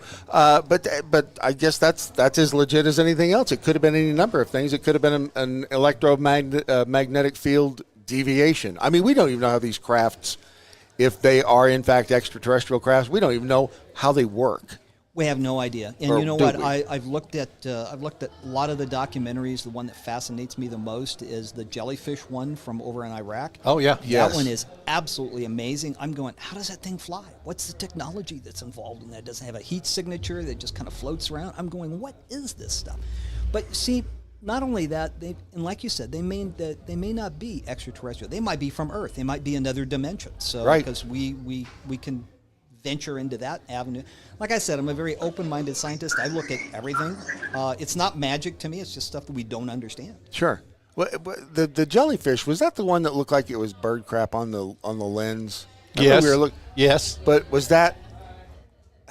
Were we looking at the right one? Because there was one that people were saying looked like a jellyfish. It looked like that maybe there was bird poop on the dome of the camera that was moving fun. I can't remember if that was the same one or not. It might have been, because I saw... The one we've played on the show is what he's talking about. It is? Yeah. Okay. Oh, yeah. Because I remembered that one, and I thought, oh. And again, it's open to interpretation. I've got another one besides that jellyfish, because I've got 3 videos. One's taken from a construction site down in Mexico that shows a similar object that the dogs are barking at, and I'm going to be showing that in my talk tomorrow at 2:30 here. So, Frank, right now while we're talking, we have somebody out with their camera looking at your display out here in the museum. Oh, that's and so cool. we're showing that here. Last year, somebody stole that. The box, the clear box that we're showing. They pried up the box and they ran, and that was right after. Why would somebody come in here and do that? Because they saw me on one of the documentaries that aired and thought about, that might be they thought worth some money or something. And they just went and stole it. Wow. They got caught because they were like on camera, so they caught. Where do you? If you're going to do that, what's your plan? You're going to pawn that at Cash America, and I mean, that seems kind of. They don't always think when they. I mean, when you walk into the UFO museum and you look around and you go, pop it off and stick it in your coat. That's just exactly what they did. They That made is sure the that craziest thing. They picked a time when there was not a whole lot of people around, and then they took it. And you can see where they came up and kind of pried it loose beforehand, and Right. then when nobody was looking, they just walked out the door with it. Some people's kids. What in the heck? So, all right. Yeah, so we have this craft. We have, let's just call it alien craft. It crashes out, and again, the debris field is not in Roswell. It's outside of Roswell. And how far is the debris field from the actual crash site? Because that's another thing I think that people, myself included, I don't realize the distances between all of these locations. You have a crash site and a debris field. So, affectionately, if you want to look at it that way, the debris field is the crash site, Okay. essentially. But All right. there's actually a second site that's about 2.5, maybe 4 miles to the southeast of what the debris field is, which is the actual site where the craft actually, if you want to call it, landed or crashed there. And the debris field is where it either shed an outer layer or Okay. had an error that happened and pieces of it flew off. And that was where a majority of the material was found, was at what's referred to as the debris field, which is 75 air miles northwest of Roswell. All right. 75 miles 70 northwest of yeah, Roswell. air Okay. miles, yeah. And when you say there's the two different locations of the site, of the crash sites, quote unquote, but it's still one craft we're talking about, or were Yes. there two craft? No, it's just one. Just one craft. So in theory, this thing hits, it breaks something apart, and then hits again. And It's then also been referred to as the skip site, where it's sort Okay. of skipped All right. and broke I can apart and then sort of tried to fly a little ways farther. If it would have flown just a little ways farther, it would have landed on the lawn here in Roswell. So, I mean, it was heading that direction. That's Wow. It really Wow. is amazing. Okay. And again, back then in those days, it was a farm community basically, and I mean the people were just Oh, we were just coming out of World War II. These people were paranoid about everything. It would have scared them to death. yeah. Oh, I can imagine. And again, it's sad to think that because of the events that followed, that people ended up with such a distrust of the military and the government because of the way that they were treated here.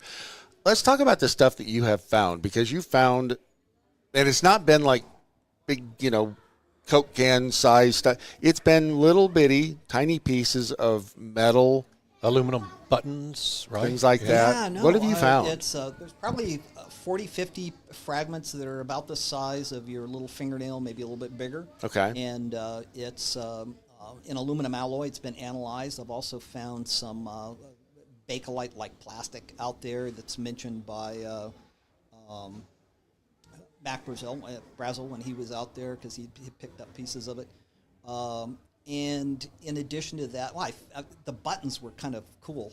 There's some military fatigue buttons that I found out there. I found 3 of them that are dated from the time period. So it just, somehow, some way, it sort of proves that the military was out there, because where else would the military buttons come from? Because that's what Right. they are. They're regular fatigue buttons dated from like the late 1940s. That's really cool. And again, when I stop and think about the logistics of the official government story being the weather balloon, Hate that story. I know, Hate it. I know, and it's so stupid.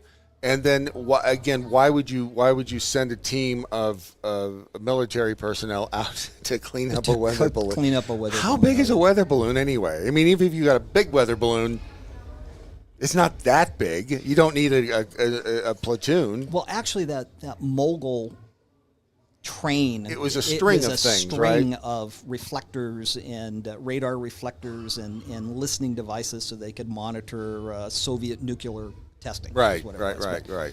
So it was something that would have left debris out there, but nothing like what the eyewitnesses and the people that were out there saw. It wasn't anything close to that. Right. They like to claim that, but that's not true. I don't believe the mogul story at all. Yeah, no, it makes no sense. And one of the big factors of the story, and that there was something big out there, is that they had something on a flatbed military vehicle. Yeah, covered up. Covered up in a tarp and drove it through downtown. Is this the street that they came down? This is the street they came down. I know that part of the story. It was covered up. They brought it in. They actually took it in the back through one of the back gates over at the Army Air Base. Okay. They didn't take it through the front. They took it through the backside, from my understanding. Now, I'm not one of these folks that the people that do the research, that interview people. I do the physical evidence side of this. So the only reason why I know that is learning stuff from Don Schmidt, and from Stanton Friedman, and from Kevin Randall, some of the other people that have wrote a lot about Roswell. And, of course, I've read all the books and seen all the documentaries and everything. Right. So I know that story quite well. Right. It's when you have something on that's the other part. I thought when I read about them taking the main, whatever it was underneath that tarp, down Main Street, it's almost like they were daring people to see it. But maybe there was no other road to get to where they were going to take it into the base. Well, it was a military transport truck. They probably just thought it was something they were taking down to the Army Air Base. Right. Piece of a fuselage of an aircraft or something. It's just covered up. They had no idea what it was. That was probably regular, everyday, run-of-the-mill activity in Roswell. Yeah, that's a good point. Again, coming out of World War II, something you'd see every day. But that's when the story started to filter out, and then the people that had the pieces and the parts. Do you think, from what you've heard, do you think anybody around here ever ended up with a piece of that, the aluminum, I call it aluminum foil type stuff? Do you think that that was ever whisked away by any private citizen? I think that there are people that it's just like when you go and visit Egypt or go and visit someplace, you pick up a rock or you pick up something and you put it in your jewelry box. Mm-hmm. I would almost bet that there's some people that squirreled away some pieces in their jewelry box from the 1940s, and I bet it's there. I wish they would come forward with it. They may not even know about it. I was going to say, the worst thing is that some kid is going to be cleaning out their grandparents' jewelry box and go, "What's this? It looks like a piece of wrapping paper." And in the trash it goes. Kidding. And, I think about stuff like that. I'm going, it's somebody's jewelry box. Yeah. My mom did it. Her grandmother did it. I do it. I can open up a jewelry box and there's stuff in there that I picked up and going, where the heck did I get that at? So, when we were on our way here from Dallas, I was telling them that when I was a kid, growing up in Boron, California, of all places, we had a friend of mine and I had these little Red Ball Express red wagons and a cardboard box over the top of them.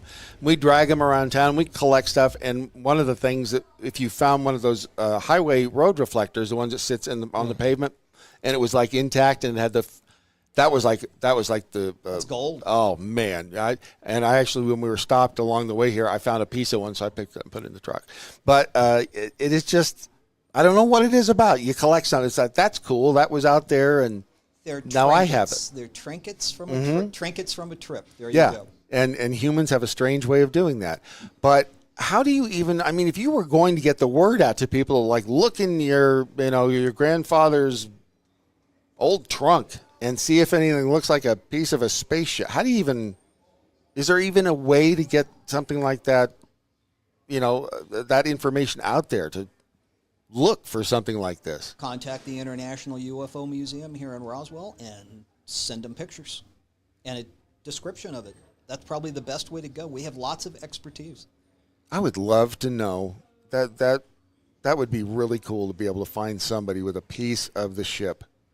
What's the largest thing you've ever found? Largest fragment I found out there is about the size of your thumbnail, maybe just a little bit bigger. And it was analyzed? It has been. That one, because of its size, has been analyzed a couple of times, and it's an aluminum alloy. It's odd. It's an aluminum alloy that we can make, but it's in a strange form. So there's designations for alloys, like a 1000 alloy is aluminum foil.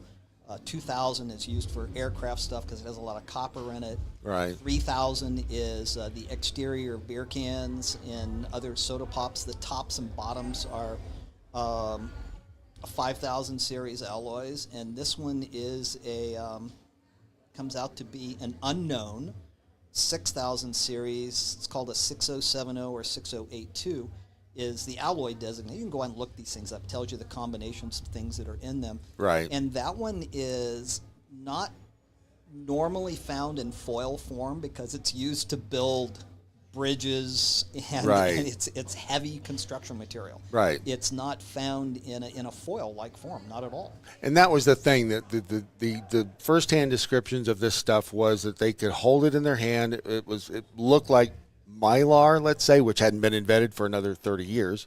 Yeah, and it would unfold. But see, you have to also understand that at least on the crash sites that I've been to that are not UFO related, that are like aircraft crash sites, there's hundreds of different kinds of materials laying on the ground. There's plastic, there's metal, but there's all kinds of metal. So the foil, the magic foil, right. we call it the Holy Grail, if we could ever find a piece of that that wads up and then unfolds itself. Almost like liquid. Didn't Frankie Rose say it almost was like flattened? Liquid. And that would be an amazing thing to find, but who knows? Maybe it's out there, maybe it's not, maybe it had some special signature that allowed it to be picked up. I don't know. I haven't found any of them.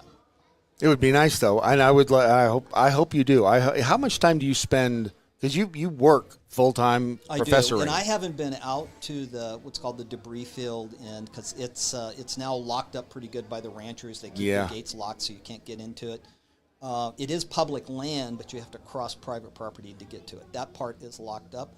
I bet total, if you want to add up the hours, there's probably weeks and weeks of time, because when I go out there, I'll spend 8, 9, 10 hours swinging a metal detector and just looking for stuff.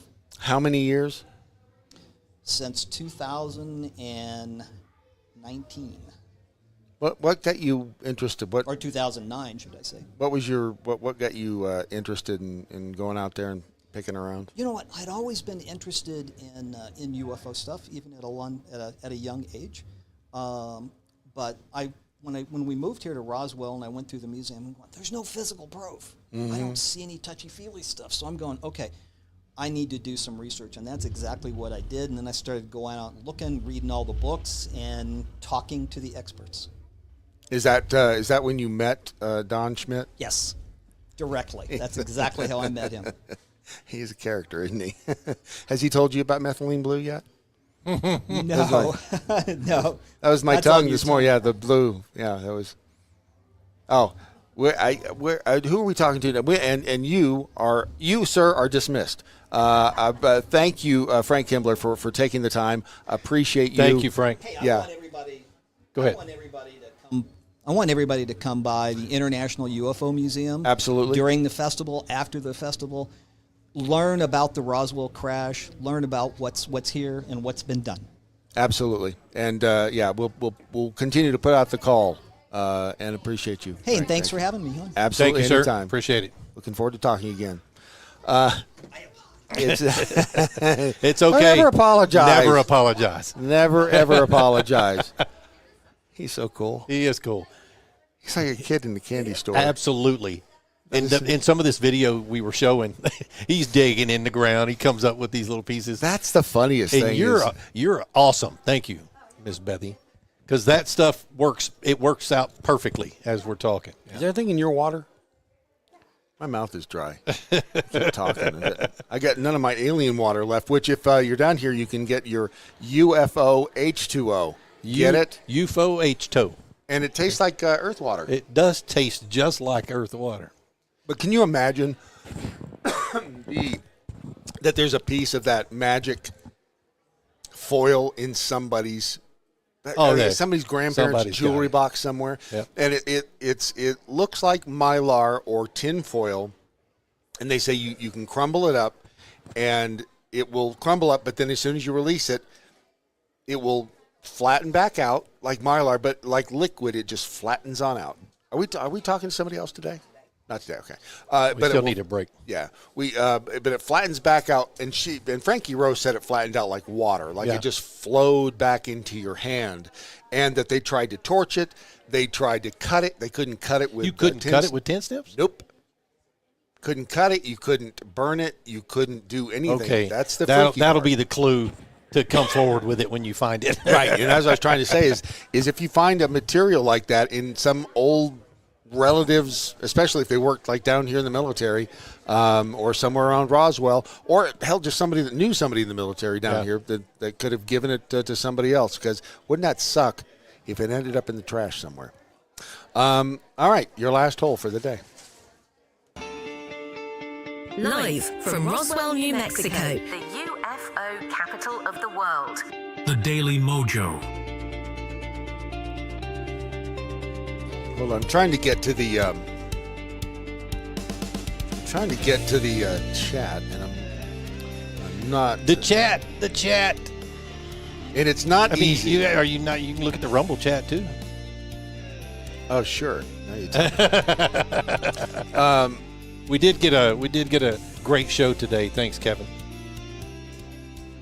Who's Kevin K. Yeah. Ah, gotcha. Thank you, brother. I'm not signed in. Everything on this computer, I'm not signed in. It's just such a. Hold on a minute. Yeah.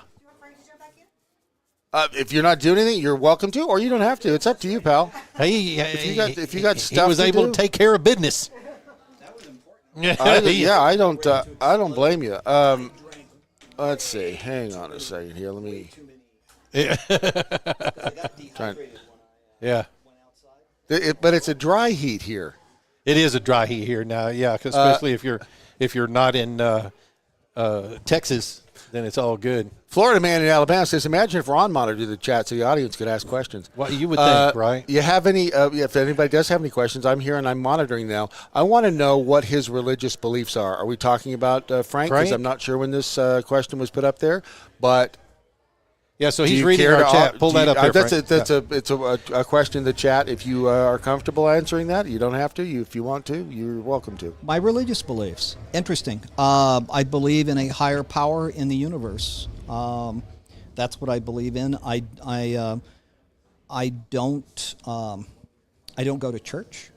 I suppose if I could pick maybe some kind of a religion or something, I kind of look at what the Native Americans believe in. So there is a higher power in the universe. So to answer the question, I believe in a higher power in the universe. A creator, let's put it that way, of some kind. Yeah, a creator. I certainly feel that way as well. Noel Fan says, I always feel like these guys are forever searching. Is it an itch you can't ever fully scratch? Oh, it's incredible. It's worse than poison. It's worse than poison ivy. You know, it's called the thrill of the chase. It's treasure hunting gold because I'm a gold prospector too. Oh, wow. Gemstones, but it's the excitement of going out there and hunting for something that may change the world. But you get that same kind of feeling when you go out and look for gold nuggets, prospecting. And I'm a treasure hunter, and you go out and look for treasures. It's the thrill seek. You know, some people climb mountains and some people go kayaking. I go look for things. I love doing that. It's a prospector in my heart. Yeah, are you an adrenaline junkie? Does that give you an adrenaline rush? It does when I find stuff. I'll bet. Yeah. on like if you go on 10 trips searching, 10 field trips, how many of those trips are you expecting to find, or how often do you find something? I expect to find something every time, but I have been out to the crash site area several times and have found nothing, which is very disappointing for me. But then sometimes I'll go out there and within 15 or 20 or 30 minutes of hunting and looking, I'll find something. And then that drives me for the rest of the day until the sun goes down. I can imagine. Do you have it like gridded off in your mind? Do you know where you have and haven't been out there? You know what? I've studied all of the aerial photographs that are available, and yeah, I do have certain areas that I like to look based upon runoff and terrain and things like that. And some of the old aerial photographs from like the early 50s and the late 40s, comparing them side by side, looking for disturbances in the ground, and that's what I do. And you know, when you're swinging a little metal detector, you can't cover a lot of territory. I mean, we're only talking maybe a foot or two, and that means that if you're looking at something that's probably a half a mile square, that's a lot of looking. Yeah, no kidding, and it's worse than a needle in a, I heard somebody describe it as looking for a needle in a stack of needles. It is, and that would be even tougher. You mentioned this morning when we were talking, you look for images, and you just kind of brought it up, images of the area that were aerial images, I guess, that were taken back in the 40s. Who was taking pictures of those areas back in the 40s, or was it that? Yeah, it was. Back in the 40s, we had the Agricultural Service that took pictures all over New Mexico, trying to figure out where the runoff was, so that to help the ranchers with their cattle. So yeah, there was a lot of aerial photographs that covered huge swaths of the West, mostly for agricultural purposes. And you take those images, those old images, and you overlay newer images and see the differences, which is what they did back in the 50s in D.C. when they had the big, which I wasn't even aware of, the whole thing with, I guess there were lights. They didn't know what they were coming toward D.C. You could see them in this satellite image, and there was a UFO flap over the White House. Are you familiar with that at all? I am. Okay, and so from what I understand, they were doing kind of the same thing, an overlay of the sky and seeing these 5 or 6 little points of light that weren't there a year ago or 2 years ago or were there later. That's kind of the same thing. It is. It's just like the astronomers, the way they found Pluto. They looked at 2 images spaced a couple of years apart, taken in the same area. Stars don't move, planets do, and that's how they found Pluto. So this is what I do. I take like a 1946 image, and I compare it to a 1954 image, same area, and I flip back and forth looking for those subtle changes that have taken place in the terrain. Right. It looks like if something big, heavy had...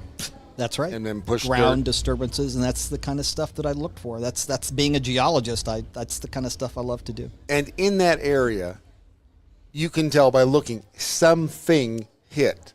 Absolutely. With something of considerable size and weight? Well, it's not just the impact from it, but the disturbances that came when they, meaning the military, went out there and cleaned it up.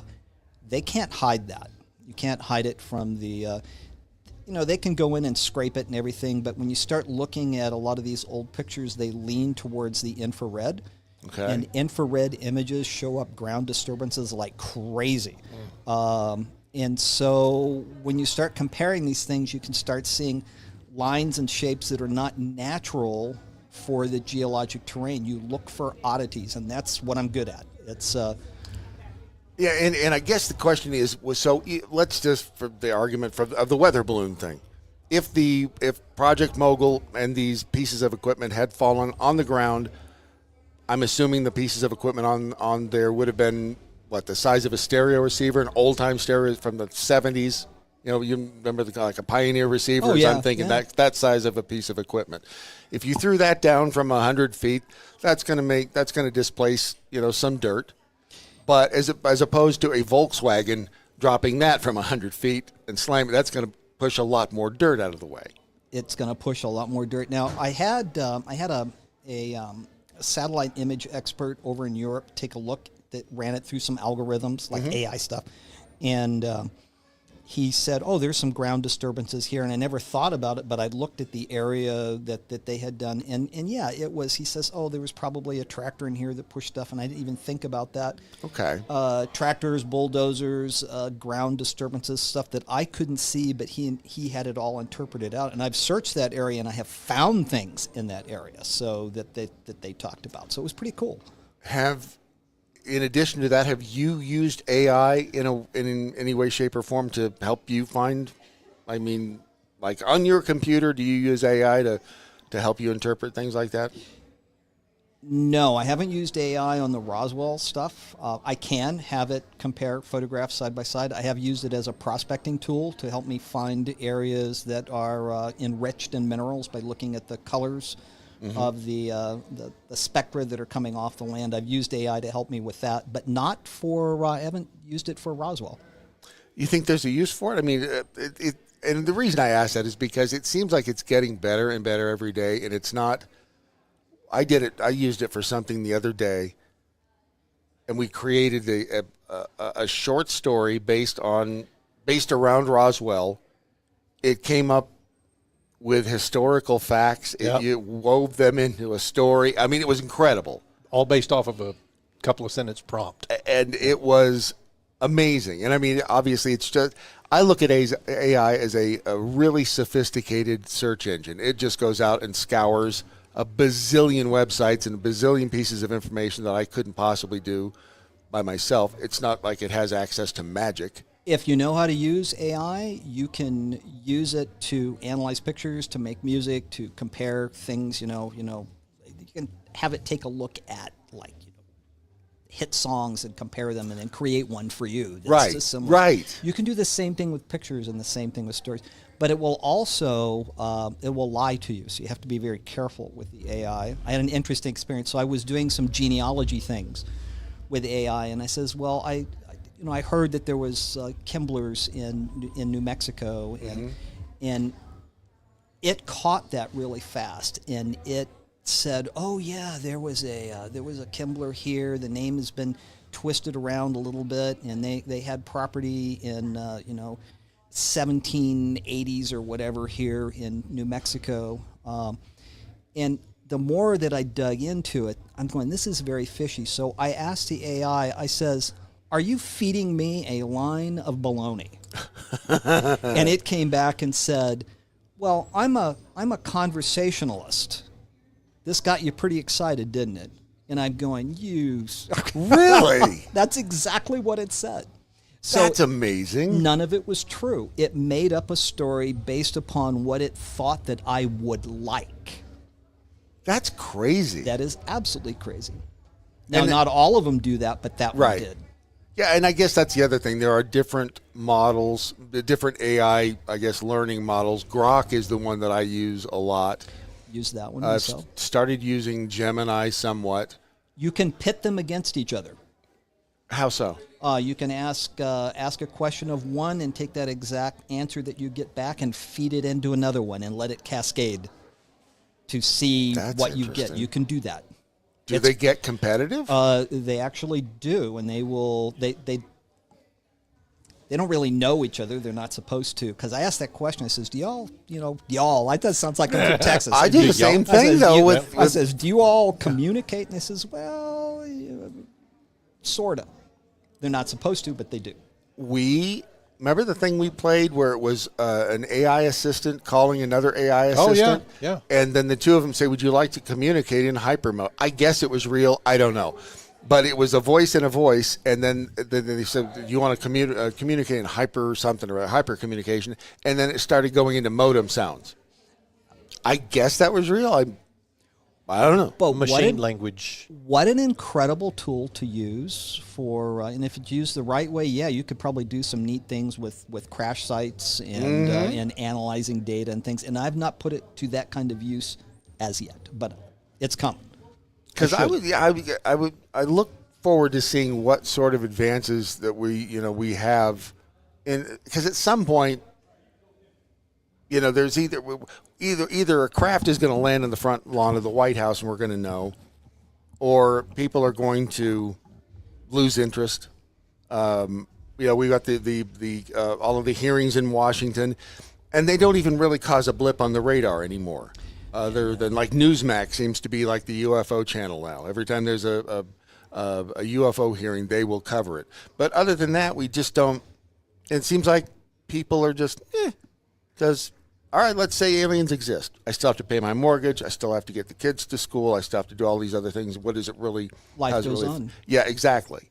So I would think that AI could be a very big help in, and maybe the beings end up communicating with AI. They might, and then the end result is maybe whoever they are, the aliens, might be altering the AI, so we really don't know. Another food for thought right there. So you're stuck in a loop. Well, and if it's anything like who were we talking to, Dr. Joe earlier, we could all be in in a virtual reality, basically simulation. We've all put our quarters in the machine in whatever base level reality is. He read the same thing I did that came out a few days ago that said that the researchers think that there's a 50-50 chance that we are in a simulation. 50-50 chance. What the heck? That's crazy. And I'm not sure that they're wrong. 50-50 just means they don't know how to answer your question. Honestly. That's true. Right. There's no evidence for or against. But that's still pretty good. It's not a preponderance of evidence that's exactly against what I'm it. saying. Yeah. You think we're in a simulation? You don't know either. I have no idea. So 50-50, right? 50-50. You all could Either simply we are be, or we're not. I don't know. This could be my virtual reality It could game, be. and you two are just figments of my imagination. Very well. Sent could be. here just to tickle my neurons. You could have made me better looking. I'm just saying. Yes, I could have. Thanks, There's dude. no doubt about that. All right, so you want to encourage everybody to come down here to the museum. You don't have a dog in the hat. You don't have a book. You need a book. I don't sell any books. I don't have write any a kind of book. documentation. I should. It would be nice to write a book. I've got stories that are sleeping with a gun under my pillow while having analytical work done, all kinds of stuff. You really need to write these things down, or at least record them. Just record them into something digital so somebody can write them down for you. Yeah, Holy cow. I should write a book. 'Cause You I have got a stories. ton of information. When I first started doing this research, I was scared to death. I had all kinds of weird things happen at my house with, the typical black vehicles pulling up in front of the that's front of the book-worthy house. stuff right there. And there was we were watching TV in what we call our media room, and my son says, "What's that?" And there's this red light dancing around in the room, and we couldn't figure out what it was because we're kind of not really out at the country, but there's a big farm like ranch behind us that's Right. open, and we had no idea what it was. And it was a looked like a laser thing where they were bouncing it off the window to try to record vibrations. Oh, I was thinking sniper rifle, but yes, that is more like it. So just listening to you. Yeah.